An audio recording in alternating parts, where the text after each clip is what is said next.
So we're at the bottom of Mem Nunat Beis.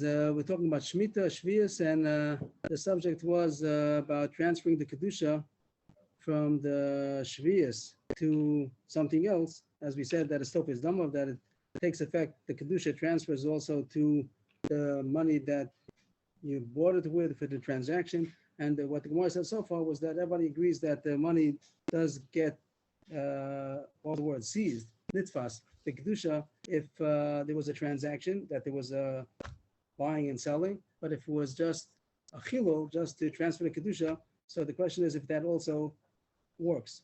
And we had a machlokas Rabbi Yochanan and Rabbi Elazar. Rabbi Elazar said that only through a transaction, but not through just transferring it. And Rabbi Yochanan said even by just transferring it to Kedusha, the way we used to doing it by Ma'aseh Sheni and the like, Hekdesh and Ma'aseh Sheni, so there's a way of being Mechalal also.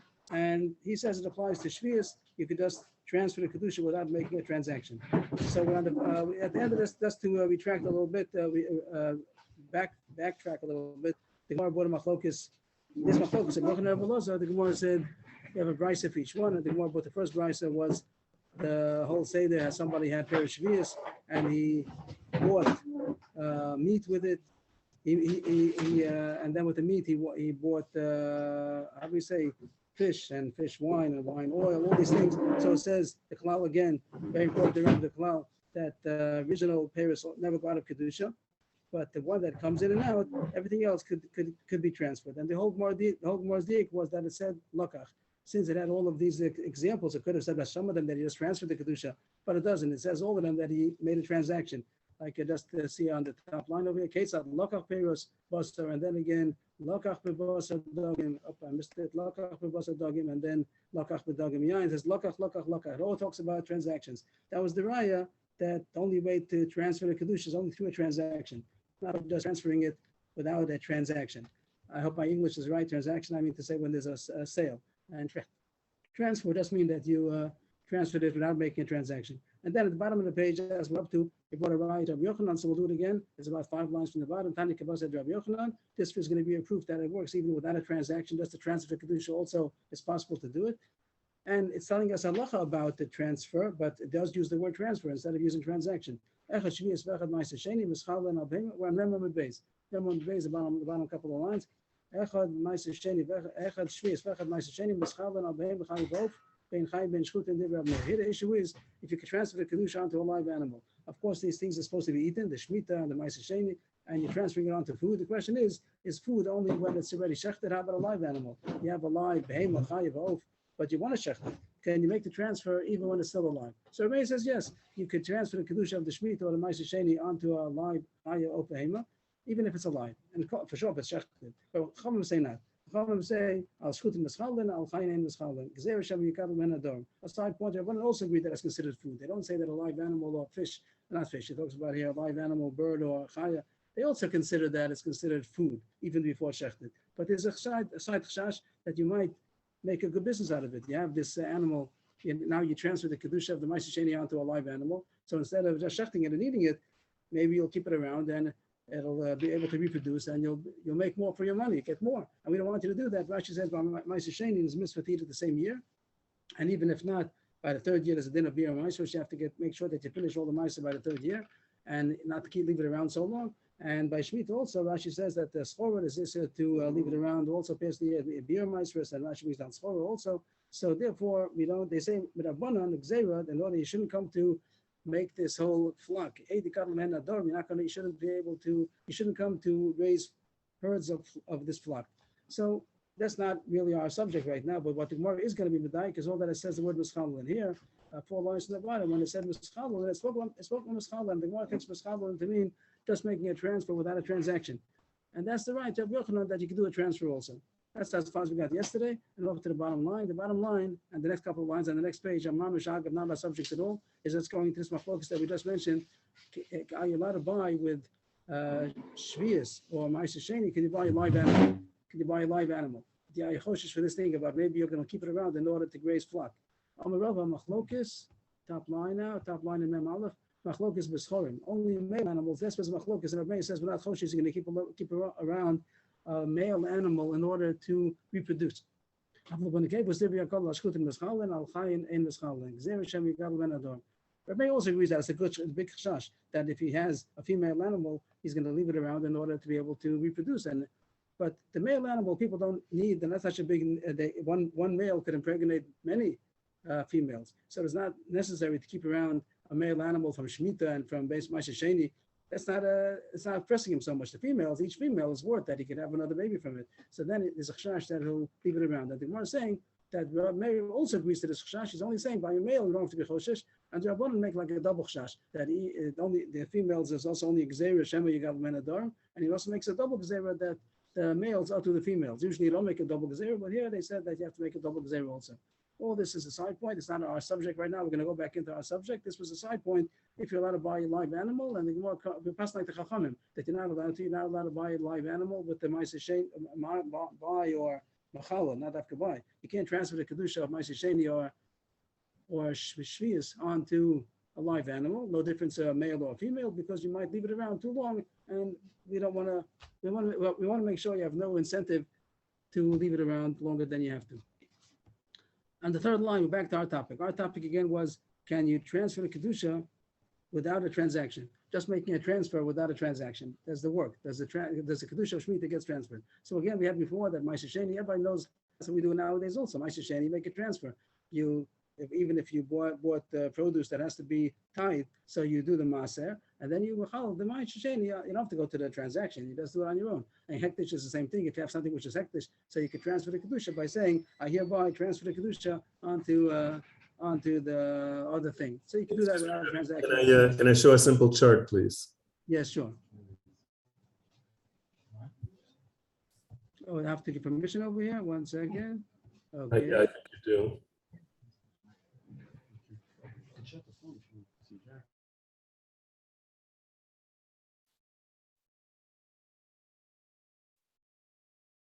Do you see it? Do you see the chart? Yes, but just a decision left. Okay. Okay, we made him, he left. Okay. I'll wait till he gets back.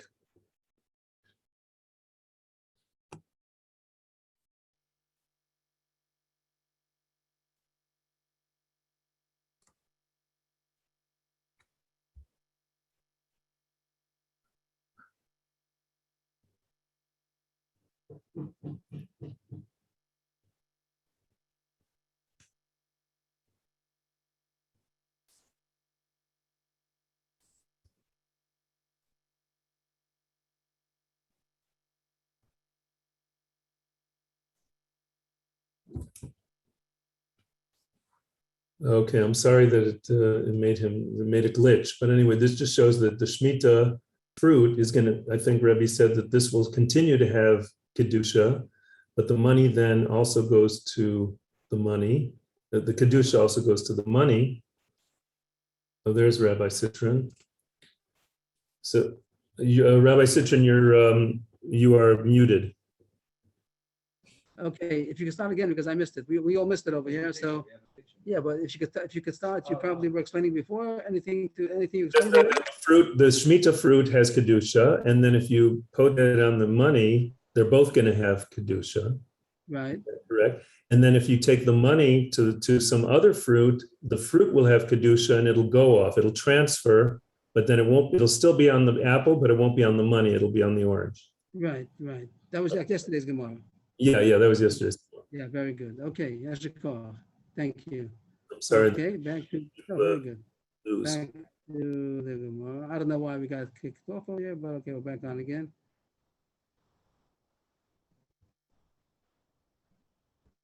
Okay, so the Gemara continues with that sugya now. Amar Rav, third line. Machlokes bePri Rishon, Avol bePri Sheni, Div Yakol Ben Derech Lekach Ben Derech. The other machlokes if you could transfer the kedusha with a transfer without a transaction.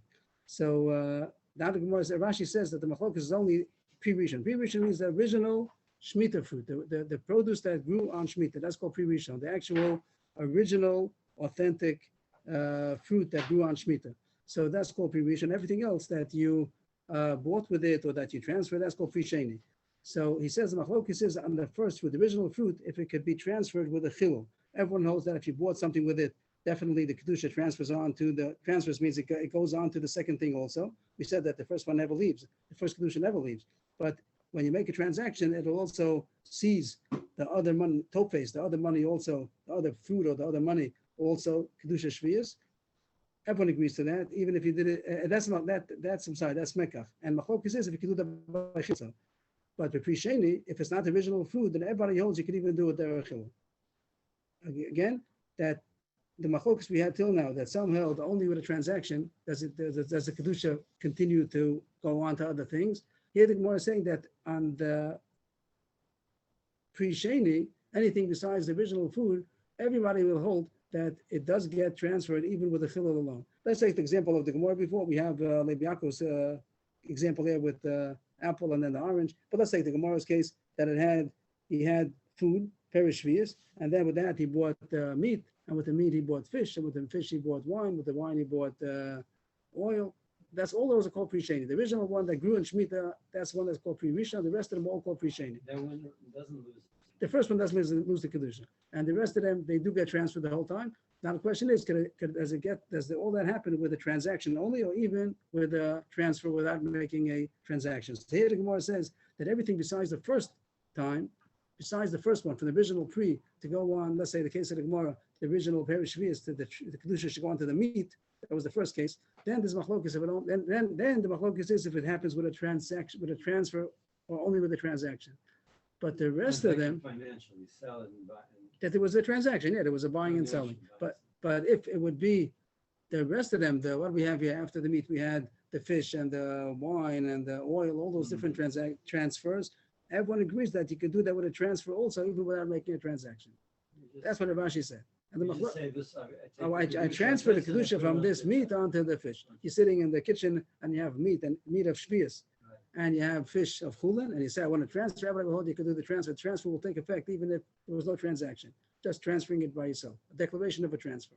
That's how Rashi said. And the opinion that says that there was machlokes, could you do it with a transfer? That's only the first time. The first, now, really, the doesn't make sense. Because the first time, I mean, if the guy would know what he's doing, it doesn't make sense. Because the first time, what kind of transfer, what are you doing?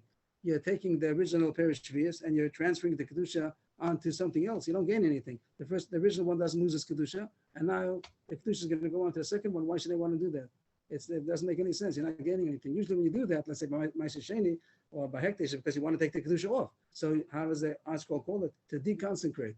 You want to deconsecrate to mechalel something. So you deconsecrate it by making a transaction. But here, the first free is not going to ever get deconsecrated. It's always going to remain shvius. So what did you gain by making a transfer? If you make a transaction, okay, I bought something with it. So both of them become kadosh.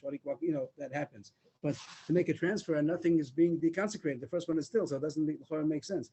The Gemara is going to continue, and this is not going to remain. But so far, this is what the Gemara says. Just to see the third line inside, Rav Ashi machlokes b'pri rishon. The machlokes, if you can transfer kedusha without a transaction by shemitah, is only the original produce, the first time produce. When you're putting that onto something else, some say dafka. Everyone says mekach can happen. If you made a transaction, it does transfer. The kedusha does go to the second thing also. And some say even the chilul. But pre-sheni, but all the other fruit besides the first original fruit, everyone knows that you can transfer kedusha with a transfer alone without a transaction. But the Gemara says the Gemara thinks it's not true. No, before we have that, what did lokach? I did the Tanna Reisha lokach. Tanna Nam Yisefah lokach. The old Gemara is right before they only could do a transaction without making a transfer. Just the transaction was because the price had all these examples of the meat and the fish and the wine and the oil. All that was the raya that you only could do it with a transaction, not just to make a transfer.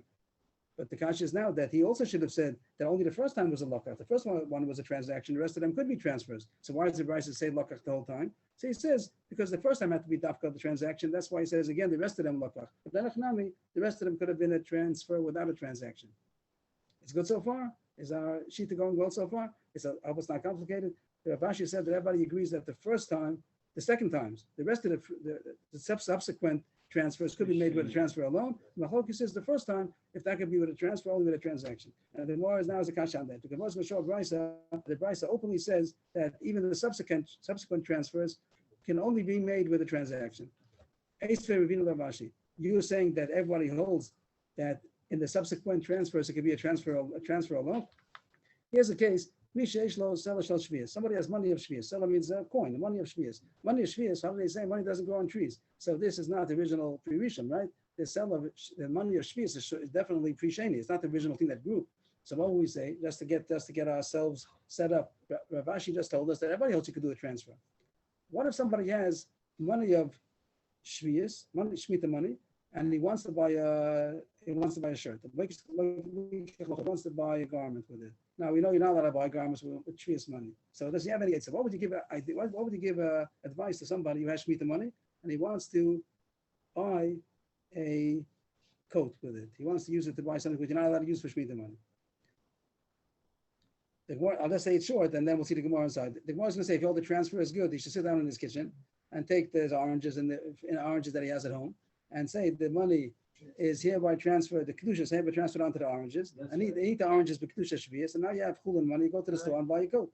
But then what does the price doesn't say that? It's going to say you have to do a transaction. It gives you a whole way how to make the chulin, the money, the shvius money, how to make it chulin money by doing a transaction. Kate said, "Yasa, what should you do to get to you have kedusha shmita money and you want to buy a coat? What do you do? Go to your neighborly grocer that he knows you, you know him, and you'll make a deal, and everyone knows what you'll do your favor. You sell a favor. First you say, I want to buy oranges for a seller's worth. You go to the grocer, the fruit stand, and you say, I have a seller, I want to buy a seller's worth of fruit. What happens? That is going to be a pre-sheni over here. But Prisheni also, derech mekach, he made a transaction, and what happened? The money became chulin, and the oranges became kedusha shmita. But no silo. Okay, so now what do we have? The customer has oranges of shmita, and the store owner has money of chulin. Then he says, "I'll give you a present. Here's some oranges for a present." He gives the store owner a present of oranges, and then the store owner knows what's happening. He says, "I'm going to give you a present of money." They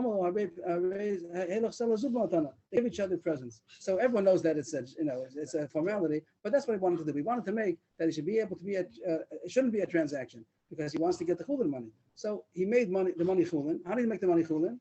He didn't sit home in the kitchen and just say transfer. He had to go to the store. He made a whole big tirchov. He had to go to the store owner and make a transaction in order to get the kedusha off the money onto the oranges, and then they switched the oranges and the money. But this is openly that even by pre-sheni, the money is a pre-sheni. The money is not the original thing that grew in Shemitah. So here you say that even pre-sheni, you have to make a transaction in order to get the kedusha off. Excuse me, Rebbe. Yes, please. I know this isn't the point of the Esvei, but the store owner is going to end up with oranges that are kedusha shvis. Is that correct? Yes, correct. Rashi points it out, and he's not going to be able to sell those then, right?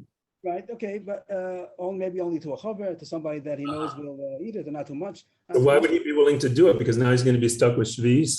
Right. So he's a friendly grocer, and he also eats oranges himself. So he'll eat those oranges himself.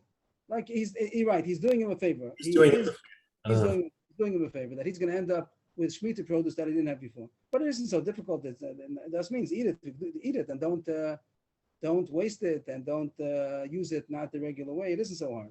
But if not, he did him a favor. And what's the Gemara's proof that when you have to go to the store in order to do this? Why doesn't the guy stay home and transfer it onto his own oranges? Why does he have to go to make a transaction for? So you see that even in pre-sheni, this price holds you have to do it dafka derech mekach. The hahocha, this price ends off. This person, he can take the money and do whatever he wants. He can buy a coat. That's the end of the brisa. Top line on the screen. The pre-sheni, this money is not the original shmita produce. It's pre-sheni. The brisa says beferish or kamat beferish that there's only a way to do it is to make a transaction. So how could you tell me that everybody holds that pre-sheni you could do a transfer without a transaction? Here it says this brisa at least holds that the shita of Rav that you have to do the after transaction even pre-sheni. So Rashi never meant that. Rashi says Eli Yitma Yitma. Rashi meant something else. It was misquoted, and now we have the real way of quoting Rashi. Machlok the opposite way. Machlok is pre-sheni. The opposite. That pre-sheni means all the subsequent transfers. That's what a machlok is, and some hold that it only could be with a transaction, not with a transfer. But the first time, the original perish is that that's only goes on to another free only if you did that transaction, which makes sense. Back to the problem we said before, that there's no reason why a person should do it differently. When a person has original Shemitah, there's no reason to make a transfer and make the other thing Kodesh if the first thing is not going off anyway. So that's what the Gemara says, that the first time that you're taking the Perish Shvius, the only way that it goes on to anything else, the only way you made a transaction. So if you took the Perish Shvius and you bought something, so then it gets also Kadosh. The original pre doesn't go out of the Kedusha, pre-Rishon stays always Kadosh. And now the second thing also became Kedusha Shvius. And the Machlokes is on the subsequent transfers, could you do a transfer alone or do you need a transaction? And we're going to pass like a Yochanan that even by a transfer also. We'll say the halacha, we'll finish the mission, we'll say the halacha, it's going to be very simple. Elam Ravashi, Machlokes is the second subsequent changes. Then some hold you could do it after with a transaction, and the Yochanan holds even with a transfer. Although the pre-Rishon, even the Yochanan says only derech mekach in derech chilul, there's no transfer the first time. The most what was the Bryce said that was a raya to Ravashi? If we jump back to the previous page, the bottom of the page we started today, over there was a case about being mechalel the shvius or the ma'aser sheni onto a live animal or bird. Can you do that or not? Rav Meir said you could. The Chacham said you can't because you might make a whole flock. So the whole raya from that Bryce was because he used the word mechalel. Mechalel, the Gemara took it to mean a transfer, not a transaction. But now we're saying that if it will be the pre-Rishon the first time, then it has to be dafka a transaction. Is the Bryce not talking about the first time? Is it not talking about the pre-Rishon also? When it says here that you take Shemitah and you being mechalel onto a live animal, whatever, that animal, live animal, isn't it talking about also the pre-Rishon? Now you're saying that no, everybody holds the pre-Rishon has to be dafka derech mekach. And now they said, my shvius, and the whole Bryce is talking about the pre-sheni. It's not talking about the original shvius. The original shvius after with the mekach, after with the transaction. The subsequent transactions can also be transfers. And the Gemara proves this point. The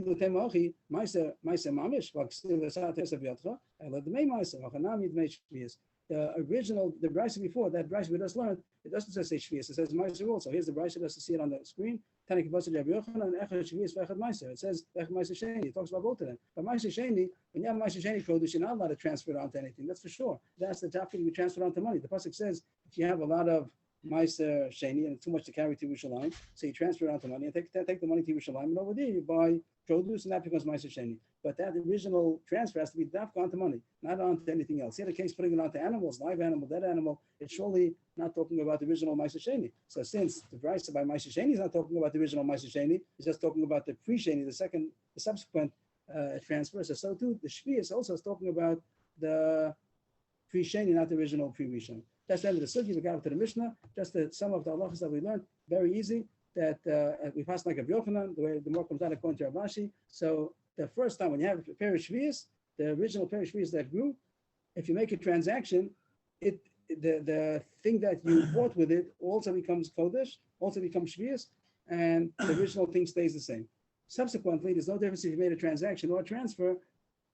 You could transfer Kedusha on and on without making a transaction. So if somebody has if you're at home and you have money of Shemitah money, so you don't have to go to the store. What I said before, the whole thing about the coat.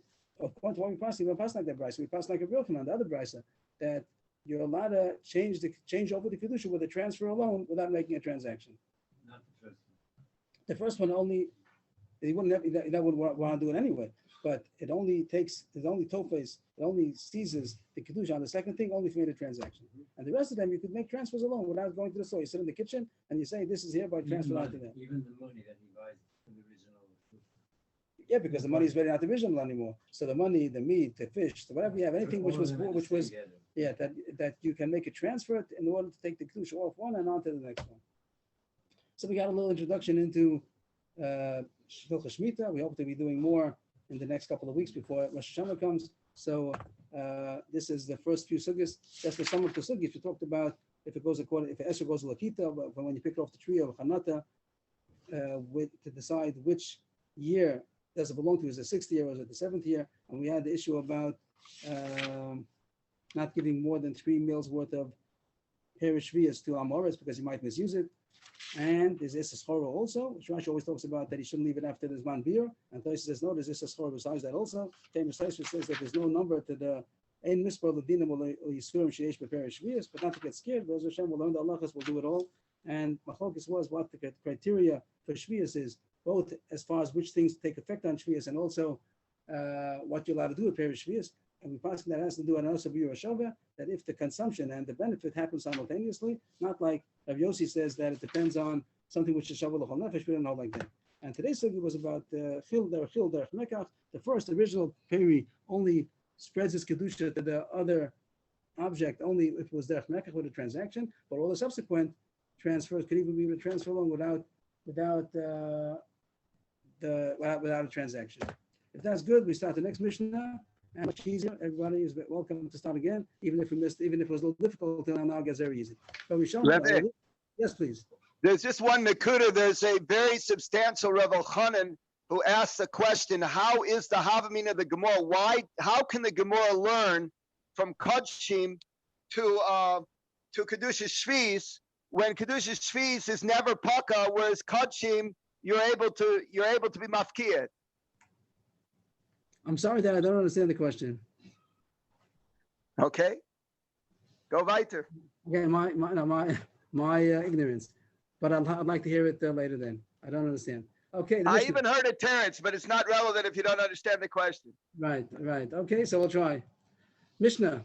I said at the beginning, right? I always reserve the right to say I don't know, so I use that a lot. Okay, Mishnah. Originally, the lulav was taken in the base of Mikdash all 7 days. Out of the base of Mikdash, only 1 day. And that's the pasuk. The pasuk says, the mitzvah is only the first day. The mitzvah of lulav is only 1 day. Why are we taking it 7 days? We don't know yet. It says here the mitzvah is only 1 day. The base of Mikdash, the mitzvah was all 7 days. Rashi brings down that at the end of the pasuk says, well, how does it go? You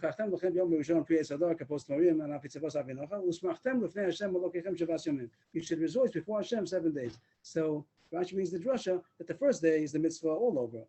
And Lifnei Hashem, that's in the base of Mikdash, before Hashem, then the mitzvah is taken all 7 days. That's called to rejoice before Hashem with the Daled Minim. So it comes out that originally the mitzvah was in the base of Mikdash all 7 days, Midaraisa, to take the lulav, and out of the base of Mikdash only 1 day. But Mishachar base of Mikdash, after the Churban, after the destruction of the base of Mikdash, he lived at that period, and he made a takana that they should take the lulav all 7 days, even out of the base of Mikdash, Zeichel Mikdash. The reason why I take the lulav 7 days is only a Zeichel Mikdash. It's very hot over here. I'm not sure the air conditioner is on and it doesn't seem to be working. If you could, maybe we could make it lower. It's off and friendly, see what happens. Okay. Yeah, I'm okay, but okay. So what do we have here? That he made a takana that you should take the lulav of all 7 days, Zeichel Mikdash. Just to point out, a fascinating thing, the Gemara is going to say soon also, that the reason they take the lulav on the rest of the days of Sukkot is only Zeichel Mikdash. To remember, the base of Mikdash of the day, they took it all 7 days. One more halacha the Gemara throws in here, another takana that the Yochanan ben Zakkai said is that the day Yom Hanef, that means the Yom of Tnufa, the day of waving. What do you wave? So Rashi says it means the Korban Omer. We'll see soon. That's on the 16th day of Nisan. That the whole day is Aser. What's Aser? Chadash. Chadash means that whatever a new crop of grain, the 5 grains that grow, so you're not allowed to eat it. It's called Chadash, the new crop. You're not allowed to eat it until it comes to the 16th of Nisan. And in times of the Korban Omer, so the Korban Omer that's what made permissible the Chadash. So here it says that after the base of Mikdash was destroyed, so then he said that the whole day of the 16th should be Yasat Eid Chadash. While the base of Mikdash was standing, as soon as they brought the Korban Omer in the middle of the day, if they brought the Korban Omer, so you're allowed to eat the Chadash from when they brought the Korban Omer. After the base of Mikdash was Chorev, so then there's no Korban Omer. So then the whole day, you're not allowed to eat Chadash. Is the Shehei means what? That it should be. Sheyehei, that it should be. Yom Hanef. That it should be the day of which means the 15th? The 16th. Yom Hanef is the day of, Yom Hanef is like we would say Yom Tenufas Omer, the day of the waving of the Omer. Of the waving of the Omer is the 16th. The whole day of the 16th is going to be usher to eat the Chadash. Yom Hanef, that the day of the Tenufa should all completely be usher to eat Chadash. It's interesting the Mishnah calls the day of the Omer Yom Hanef, like Yom Tenufa. There are a lot of Kabbalas that have Tenufa. Tenufa means waving. Why is the Tafka called Tenufa? It happens to be you wave the Omer, but a lot of other Kabbalas you wave also. So I don't know why it's called that. But anyway, this Mishnah says 2 Takanas of Rabbi Yochanan and Zakkai after the Churban. One was to take the lulav all 7 days, even out of the base of Mikdash. And the second one was that the day of the 16th of Nisan should be also to eat Chadash the whole day, till the night. At the end of the day, then you're allowed to eat Chadash and not allowed to eat in the middle of the day. The first thing the Gemara goes is about the lulav. How do you know from what's the source that you're supposed to do a commemoration of the base of Mikdash? Rabbi Yochanan Dam Makruah, the pasuk says, "Kiel." It's pasuk in Yirmiyah. They say, "Kiel aruch Allah mimakasai chepoech nomadinoi ki nidacha karulach tzioni dorashein lo." Well, that's the pasuk because Hashem says, "I'm going to make a healing for you." Arucha Omar. Arucha is healing. I'm going to make a healing for you, and I'm going to heal you from your wounds. Says Hashem. Hashem was talking to Tzion because they have called you nidacha. Nidacha means like castaway. After during the Churban, Tzion was called all those years. Tzion was called castaway. Tzioni dorashein lo. Tzion doesn't have anybody seeking it. It's like castaway. No one's thinking about Tzion. So since the pasuk is complaining that Tzion is castaway, no one's thinking about it. We could derive from that. He's supposed to be Dorish Tzion. You're supposed to seek Tzion. That's what we do. We seek Tzion. How do you seek Tzion? So Razaki said, take the rule of all 7 days as a way of asking Hashem, bring back the Beis Hamikdash. Because we want Tzion. We want to do it the way you're supposed to do it the way originally. So we're doing all the Zechel Hamikdash is based on this Gemara, Tzion Hi Dorish Lo. I have just a aura that's fair Gemara over here, but that's to point out people to take the lulav. What are you thinking about? What do you think when you think the lulav? So whatever you want to think, about the David Minim and about all the kavanas you can have about the Zohar and Midrashim that talk about what the David Minim represent.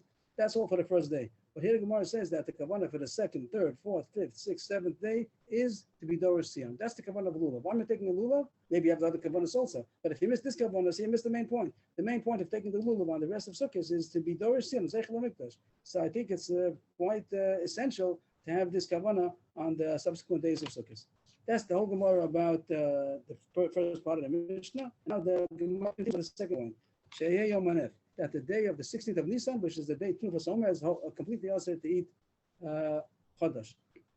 So we'll just say a little preview to what the Gemara is going to talk about now, then we'll see it inside. The pasuk actually goes down there two psukim. One pasuk says Adav Yachim, that you shouldn't eat Chodesh, you shouldn't eat the new crop until you bring the Korban Omer. Another pasuk says that that's my Yom Hazeh, until this day.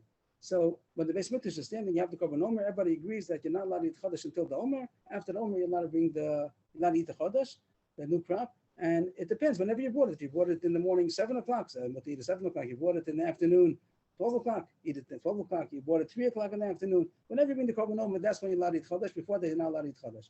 How about when there's no Beis Hamikdash? When there's no Beis Hamikdash, so that's going to be a question in the Gemara. The first Gemara takes it, then you're allowed to eat it from the morning already. Not that the Omer made that it's more mutter to eat Chodesh. On the contrary, when there's no Beis Hamikdash, then you're allowed to eat the Omer, you're allowed to eat the Chodesh from the morning of the 16th. The Heir Mizrach, as soon as the day starts, you're allowed to eat Chodesh. When there's a Beis Hamikdash, then you're not allowed to eat it until the Omer. That's how the Gemara first introduces the sugya. We'll see soon that there's going to be another side to say the opposite, that the whole day is Asa. You have to wait till the end of the day. But so far, the Gemara is starting that when the Beis Hamikdash is there, you're allowed to eat Chodesh after the Korban Omer was brought. When there's no Beis Hamikdash, then you're allowed to eat it from the morning already. It's even more lenient. You're allowed to eat it from the morning. So the Gemara starts. Why did Rebbe Yochanan Mazaki make that the whole day should be Asa? That the whole day of the 16th, you should not be allowed to eat the Chodesh. My time. Why did it make such a gzeira? The answer is maybe we a Beis Hamikdash. That soon the Beis Hamikdash is going to be built. We hope, even though there's a Churban. Rebbe Yochanan Mazaki told everybody soon. We hope the Beis Hamikdash is going to be built. And what's going to be happening on the 16th of Nisan? Everyone's used to the milling they had for all the years in Golos, as long as it was on the 16th of Nisan. Everybody ate Chodesh from the morning. That's really the halacha. That when the Beis Hamikdash is not standing, you're allowed to eat Chodesh from the morning. And they're going to make a mistake that even when the Beis Hamikdash is going to be built, they're going to think, my father, my grandfather, my great-grandfather, everybody's been eating Chodesh on the 16th in the morning. I'm also going to eat 16th in the morning. That's what the law is, right? No, it's a mistake. Because now that the Beis Hamikdash is standing, then you're not allowed to eat Chodesh until the Omer is brought. So he wanted to preempt that mistake. So he said, even now, during the Churban, don't eat Chodesh the whole day. Let's see it inside. Maybe you're going to Beis Hamikdash, the Beis Hamikdash is soon going to be built, and people will be used to what they did in the times of the Churban. The Yom people will say, Eshtaka. The Eshtaka means last year. Eshtaka milo achanu be'ar mizrach. Last year, didn't we eat the Chodesh right away in the morning as soon as it became light? That's what we've been doing all these years. Let's do it also this year. They'll think that you're allowed to eat Chodesh the morning of the 16th, but they don't know that it's different because not a Beis Hamikdash is built. They didn't know that last year Beis Hamikdash was not built, then it's talking about in the morning. But now that Beis Hamikdash is built, it's only moved after the Omer, you have to wait till the Omer. So therefore, he preempted the mistake by saying that even when the Beis Hamikdash is not standing, you're not allowed to eat Chodesh the whole day. The Gemara continues, when is the chash that the Beis Hamikdash is going to be built that you're concerned about this? What if the Beis Hamikdash is going to be built on the 16th? On the 16th, in the middle of the day, the Beis Hamikdash is going to be built. The Rashi is completed.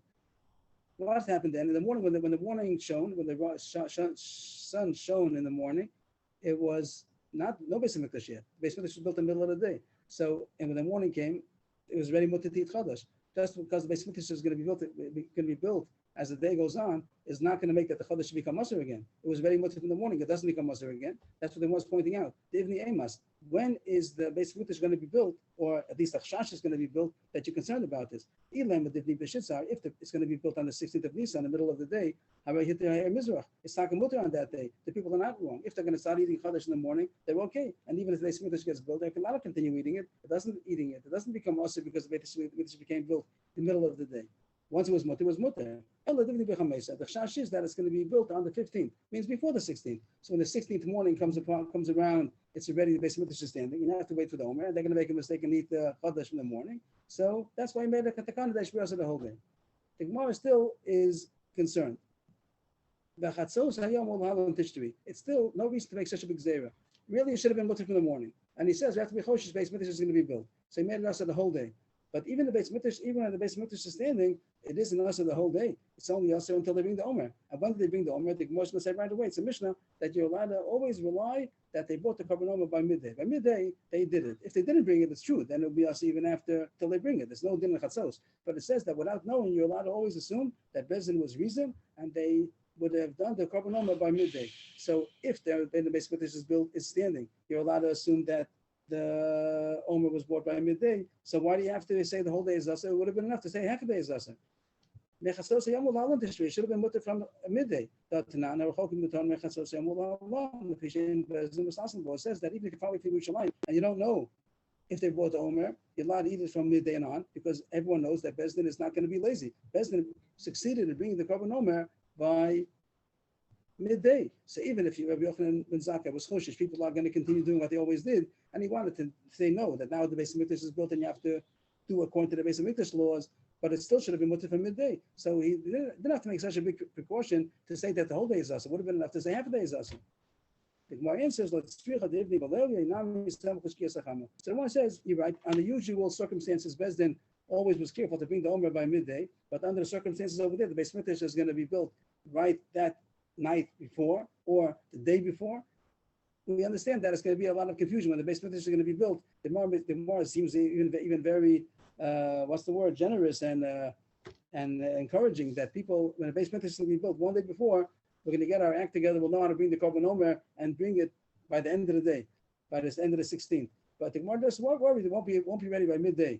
We hope that it's going to be like that. I imagine when the Beis Mikdash is going to be built, everyone's going to know what's an Omer and how do you do it. You have to have the Chachamim to be able to organize that everything should be efficient and get it done by the 16th. Even if it's the first day of the Beis Mikdash, the second day, they already know what to do. But the Gemara is just saying that in the beginning of the confusion of all the excitement and the newness of the Beis Mikdash, it could be that they won't be having done by Chatzos. We're talking about the Shkia Sahama of the 15th. At the end of the 15th, it'll be built, and then there won't be time with the confusion overnight to have it done by the Chatzos of the 16th. Right, exactly. So Rashi over here has the famous Rashi over here that he has two problems. The Gemara says maybe the Beis Mikdash will be built the night of the 16th, the eve of the 16th, or the afternoon of the 15th. Rashi has two problems. The Gemara in Shvuah says that you're not allowed to build the Beis Mikdash at night, and you don't build the Beis Mikdash on Yom Tov. So the eve of the 16th is night, and the day of the afternoon of the 15th is Yom Tov. It's the 15th of Nisan. So you're not allowed to build the Beis Mikdash. How did the Beis Mikdash get finished on these two cases? And Rashi says, the famous Rashi, we could go to see the Rashi. Rashi at the end says that he doesn't quote a medrash, but says a medrash also, a little pretty small, but he says that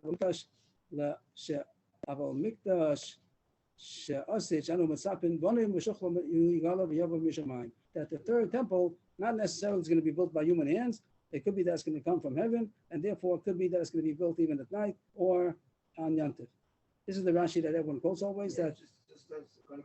So how do you know that? You know this from this Rashi. This is the source. And there's also a midrashim like that. So there are other midrashim that talk about that there is a mitzvah to build the Beis Mikdash. Rashi learns that in this Gemara, he doesn't say a midrash, but there's an Amish Arshash midrashim. There are conflicting midrashim.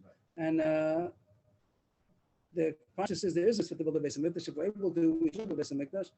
Rashi over here says that it's possible at least. It doesn't mean Rashi says that it has to be that way, but at least that is possible that it will be built not by human hands, and therefore it is possible that it will be built on the 15th or the eve of the 16th. That's the end of the first teretz, and now we're going to see a new teretz. So far, just to recap what we just said, we said that the Omer, when the Beis Mikdash is not standing, is mutter to eat chadash in the morning. When the Beis Mikdash is standing, it's also until the Omer is brought. And Rabbi Yochanan Mazaki was concerned that the Beis Mikdash will be built, and they really not allowed to eat Omer until they bring the Omer. And people will think they're allowed to eat in the morning. So he said, don't eat the Omer the whole day. Not only the morning, even the afternoon, because maybe it'll be confusion and they won't have the Omer done until the end of the day. That was the first Excuse day. me, Rebbe, how does in Rashi, when he gives Mikdash Hashem Konenu Yedecha, how does that show that it's coming from Shemayim? It's talking to Hashem. Konenu Yodecha, your hands established. Oh, Hashem's hand, Yodecha, your hands. Hashem, Mikdash, Hashem, Konenu Yodecha. The Mikdash, Hashem, your hands have established. So, of course, it's not in the Pashut. It's okay that when we build the Beis Hamikdash, also Hashem is establishing it. But the Drash is going to say that Hashem is going to do it himself without us doing anything.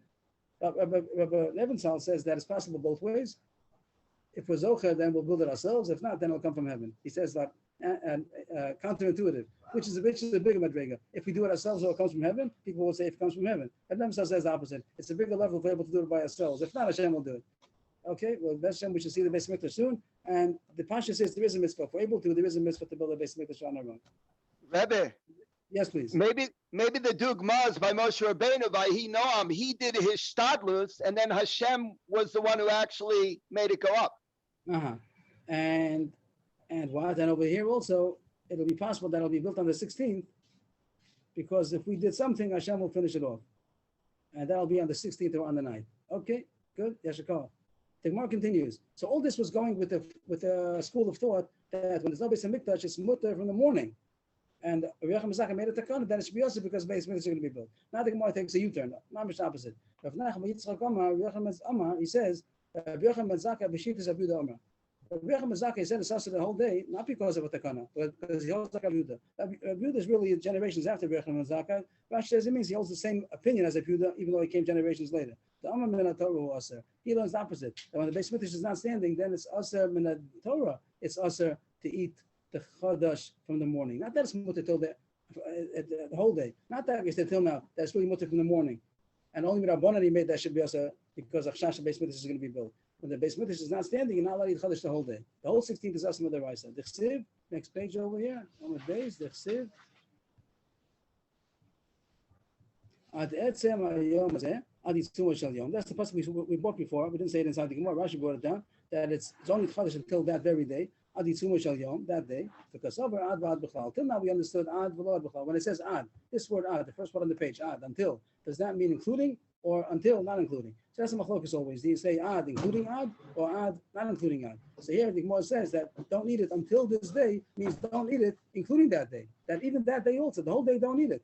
So it comes out if when the Beis Mikdash is standing. So then you could eat it as soon as the Korban Omer is brought. If the Beis Mikdash is not standing, you can't eat it the whole day. And therefore, Rabbi Yochanan Mazaki said, not that the Beis Mikdash is destroyed, so you can't eat the Omer the whole day. Not because of Rabbanan, not the Rabbanan. The opposite, not Mamash U-turn. Till now we said that it's mutter from the morning, and with Rabbanan he made it asa, and now we're saying no, now with the rice it's asa. But the Gemara says it doesn't sound like that. Does Rabbi Yochanan Mazaki hold like Rabbi Yehuda? But they seem to be arguing. The Tanya, the Shechor Beis Hamikdash, Rabbi Yochanan Mazaki sheyom so far the same as the Mishnah. After the Churban, Rabbi Yochanan Mazaki said, "Don't eat chadash the whole 16th of Nisan." Rabbi Yehuda, they take the word low because he didn't speak to him. It wasn't. But Rabbi Yehuda, the later generation said, "I'm Rabbi Yehuda." Torah was a takana. You're saying that as a takana. You made a rabbinic enactment. It's with the rice and not allowed to eat it. As we just said on top of the page, that the very day is usher, including the day. So Rabbi Yehuda is the one who says that it's usher with the rice. But Rabbi Mazaki says no, it's only a rabbanan that it should be usher with the rice. It is mutter from the morning. But the Gemara says no. Really, Rabbi Mazaki does hold like Rabbi Yehuda. Rabbi Yehuda, Rabbi Yehuda didn't understand the Rabbi Mazaki. It says Hiskin Rabbi Yochanan Mazaka. So Rabbi Yehuda understood that it means that it's only a rabbinic enactment. So he said it's Asam D'Oraisa. But that's really what Rabbi Yochanan Mazaka himself meant also. Rabbi Yochanan Mazaka meant that it's Asam D'Oraisa. Who saw Midrabanan? He thought that Rabbi Yochanan Mazaka only means Midrabanan. And he made a mistake. But Lohi, Rabbi Yochanan Mazaka didn't mean that. Midrabaisa Kama. Rabbi Yochanan Mazaka meant that it's Asam D'Oraisa. So the question is, why does it say Hitkin? Well, Hitkin Kama. Hitkin sounds like a rabbinic enactment. A takana. My Hiskin, Dorish Hiskin. Hiskin just means he fixed the things up. That since the situation changed, the taka became that the halacha is that now that it's also. So takana doesn't always mean gezerah or rabbana or the takana rabbanan. It can also mean when you fix something up. That since till now the halacha was that it's mutter, and now the halacha is that it's also. So he said everybody should know they're not allowed to eat chadash from the morning already. Just to sum that all up, the Gemara said that when the Beis Mikdash is standing, you're allowed to eat chadash from whenever they bring the korban omer. Usually it's chatzos, not later than chatzos, but the criteria when you're allowed to eat chadash is when they bring the korban omer. When there's no Beis Mikdash, machlokas. Some say that the whole day is mutter, and the Rebbe Mizaki only answered it mirabonan shemi yibanan Beis Mikdash. And the other school of thought is that it's also midiraisa because advad b'chlal, that when it says ades mayom hazeh, it means including the whole day is asa, and then it comes also midiraisa. You're not allowed to eat chadash the whole day. Nowadays, the whole thing is not so relevant because you're not going to get any chadash on the 16th of Nisan. Everyone has all they need for the Pesach. They have before Pesach. There's no flour going around. No one's baking anything on Pesach. No one's baking. You're baking matzah meal things. You're not baking, or you're not taking any flour. So that doesn't happen. You're not going to get any chadash till after any new grain till after Pesach anyway. So it isn't so relevant. But the Gemara says that inherently the chadash nowadays, when there's no Beis Hamikdash, is a machlokes if it's mutter the whole day for the morning of the 16th, only also Rabbanan, or it's also Midaraisa till the end of the 16th. Okay, chadash is also, and the Pasha says that's also even the Chuslaretz and all the Heterim are better not to rely on. And there's just all the Ashkochas, most of the Ashkochas I think do cover chadash also, and the Chuslaretz also became pretty more common that the Ashkocha, the certifications also cover chadash also. It says on Yasham, that's all based on this. And after Pesach, everything becomes Yasham. But afterwards, as you go further into the year, so then the new crop came out, and you have to have certification that it is not from the new crop; it's from the old crop. Next Mishnah. Why don't you do when Sukkot falls out on Shabbos? So now we know. Nowadays we don't take the lulav on Shabbos.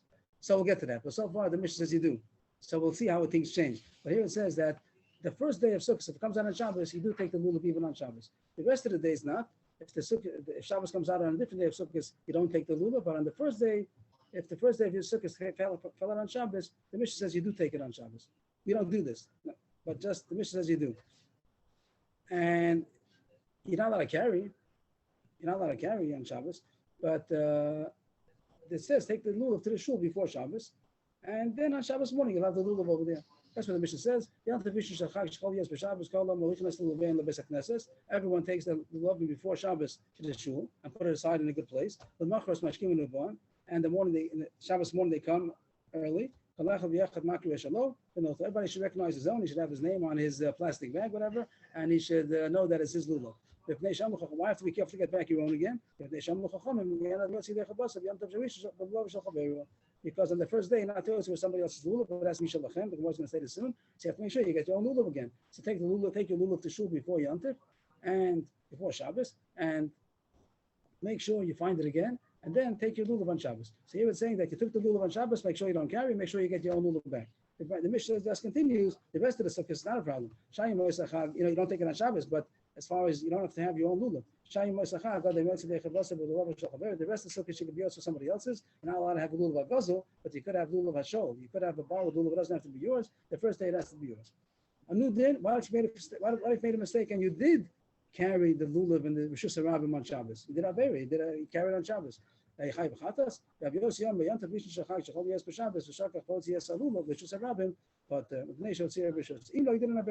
didn't have Avera, you carried out the rule of Rishus Harabim, you took out from Rishus Yochad to Rishus Harabim, Imam Rishus Avera of carrying on Shabbos, you put it from the Korban Chatas because Otzir Rishus, he took it out with permission. It doesn't mean he's allowed to. Rashi says it means that it's called the Tov Dvar Mitzvah Vasa Mitzvah, that he was involved in doing a mitzvah because he's supposed to take the lulav on Shabbos, in those days at least, and you're not supposed to take it outside in Rishus Harabim. That part was a mistake, but he was involved in doing a mitzvah, so he's not Kai B'Korban Chatas. We had this concept in Masechah Shabbos, talked about if there was a mohel that he had a baby to circumcised on Shabbos, and he had also a baby to circumcise on Sunday, and he got the wrong baby. He circumcised the wrong baby, so he did a Chilul Shabbos. Not supposed to circumcise a 7-day-old baby, a 9-day-old baby, only an 8-day-old baby. So that talks about Tov Mitzvah Vasa Mitzvah. That if he did a mitzvah, he also took the lulav, but he did a favor of carrying on Shabbos, so there's no chiyuv chatas. Rabbi, he took it out with the permission of doing a mitzvah. Not that he was allowed to take it out, but he did it with involved in doing a mitzvah. He was involved in doing a mitzvah. He made a mistake and carried by mistake. So he's not Kai B'Korban Chatas. Yes, please. Avram Nissen and I had a shayla on this Rashi. Avram Nissen thought that it's a getter of an avera of misasek, and I wasn't sure. I thought it's maybe shogeg and not misasek. What is the getter of Torah b'dvar mitzvah? No, it's not a Masasik means he doesn't know that he carried. He doesn't know that he carried. He knows he carried, but he forgot that it's Shabbos. Shakach Shu Shabbos, that's a shogeg. If you forgot that it's Shabbos, it's a shogeg, and there's an exception here that even though shogeg usually is chayv v'chatas, this is called Tov b'dvar mitzvah. From this end, do you want to explain what you meant?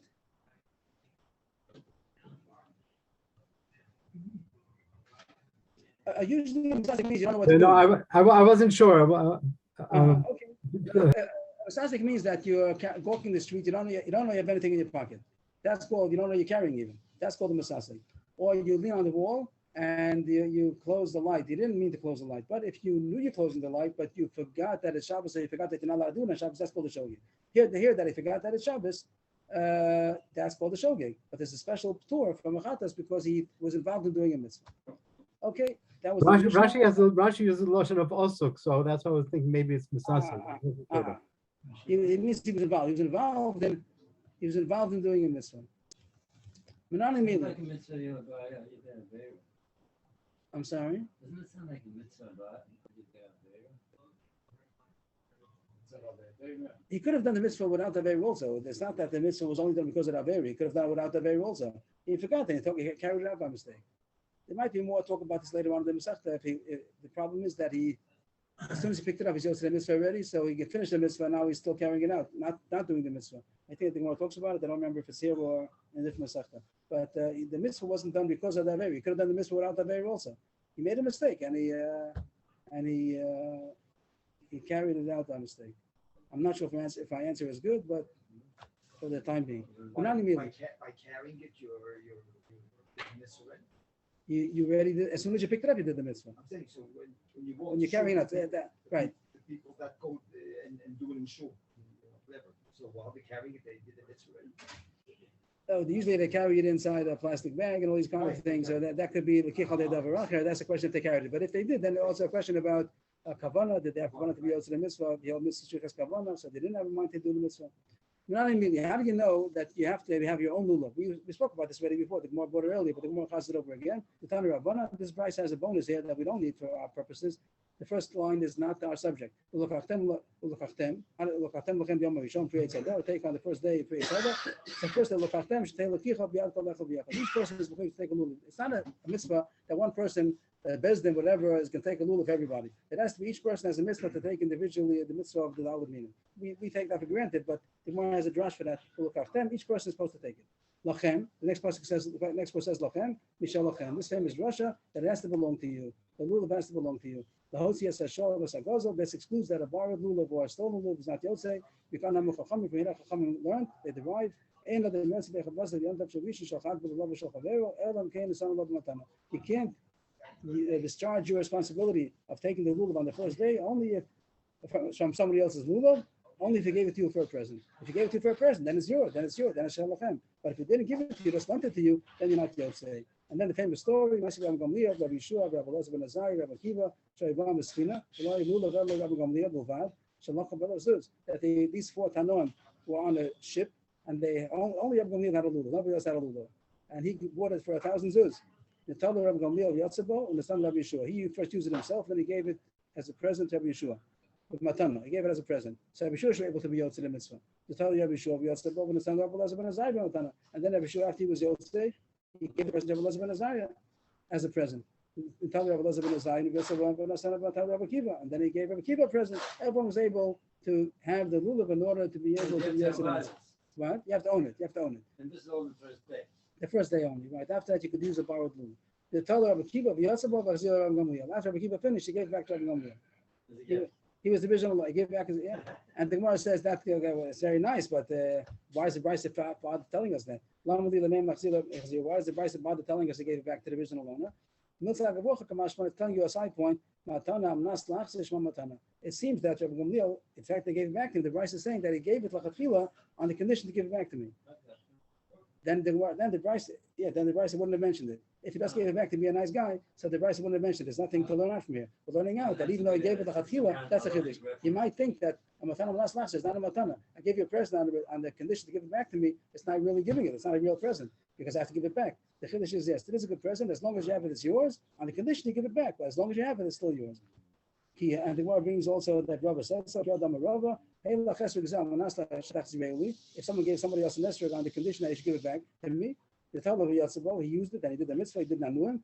Depends if he gave it back. If zero yatsa, if he gave it back at the end, so then he's yotze because the condition was fulfilled. No, if zero lo yatsa, if it doesn't return, he's not yotze because the condition wasn't fulfilled, so he never owned it.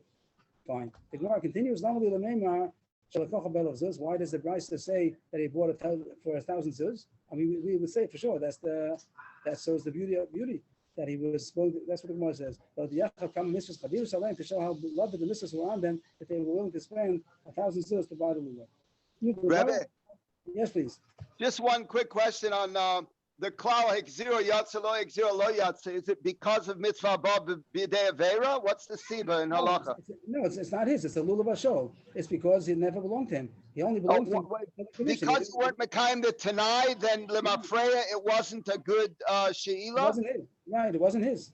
Okay. True, yes, it wasn't his. The Gemara continues. Another point. Amalei top line. Amalei Ma'abra Meimah Rabashi. Abba Tzlui Kamasli Bey. Ma'abra Meimah told Rabashi, my father, Meimah, he used to daven with the lulav. When he was davening, even Shemon Esrei, he would hold on to the lulav during Shemon Esrei.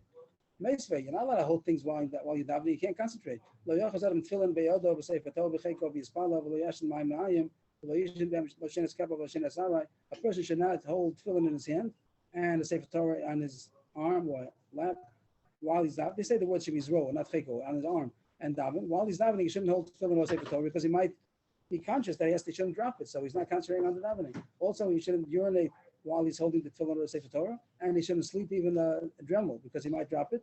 And Shmuel says, "Omer Shmuel sakin v'kora kiko mo sarei ben." Not only sefer Torah and tefillin, also a knife, a plate, a loaf of bread, money. All these things don't hold on to while you're davening because you're concentrating that you don't want it to drop, and you're not concentrating on the davening because you're concentrating on these things shouldn't drop. So too, the Gemara thinks you shouldn't be holding a lulav because you're also concentrating that it shouldn't fall. So you're not able to concentrate on the davening. So how come he was allowed to daven while he was holding the lulav? The Gemara says that first white line, Hasam lav mitzvaninu, the Torah, Alcha mitzvaninu v'lo Torah. Over there, all those things, it's not a mitzvah to hold on to it. The tefillin, the sefer Torah, the money, the knife, all these things, not a mitzvah. So then it takes up his mind. He's distracted by the things that he's holding. But over here, it's a mitzvah to hold on to it, so he's not distracted, and he's happy to hold it. Rashi says it's not a burden that he's holding the lulav, and he's able to watch it also. It doesn't take away his concentration from the davening because he's holding the lulav. And that's the halacha, that you're allowed to hold the lulav while you're davening Shemon Esrei. Tanya, this was the following thing was the custom of the people of Yerushalayim, famous Gemara also. They would hold the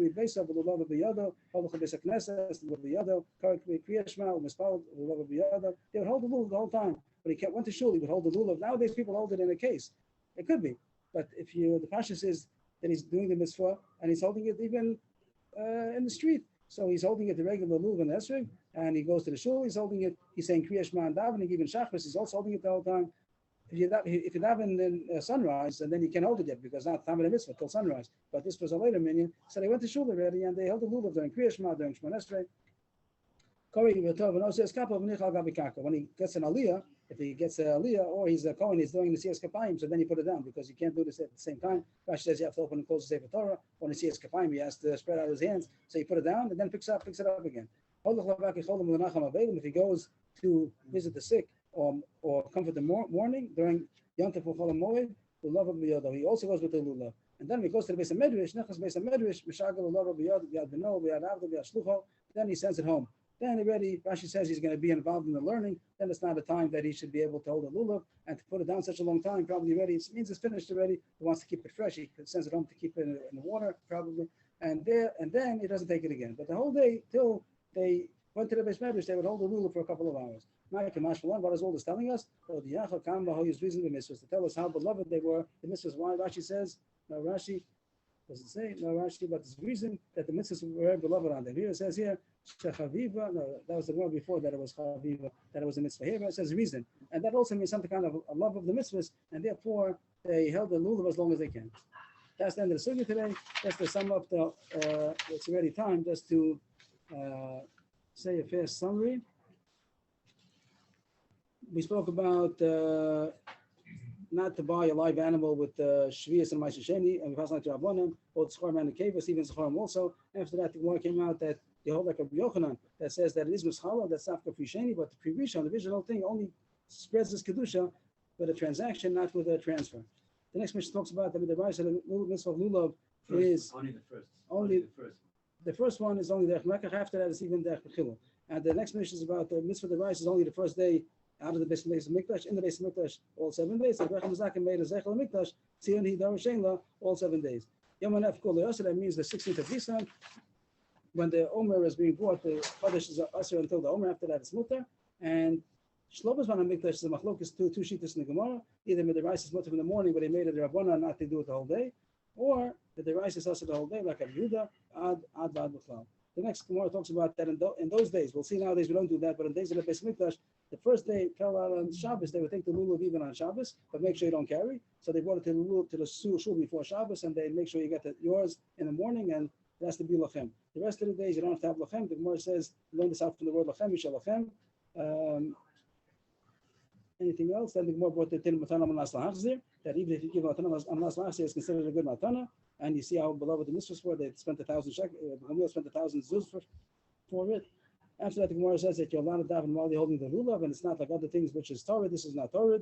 And the last Gemara that Yanshi Yerushalayim used to carry the lulav the whole time until they went to the Beis Medrash, and also Hodiach Kama Hayu Suizin b'mitzvahs. And the Mishnah said that Rabbi Yossi says that if you made a mistake and you did carry on Shabbos, say you put it from Achatas because obviously, but Tabed Mitzvah, Basa Mitzvah is part of Achatas. Yashikol. Thank you. We'll be a little bit late today, so 2 minutes before we start. We're starting Pirkei Avos today again, so we'll take 2 minutes for just to prepare the one. I'm moving on. Thank you. Have a good day.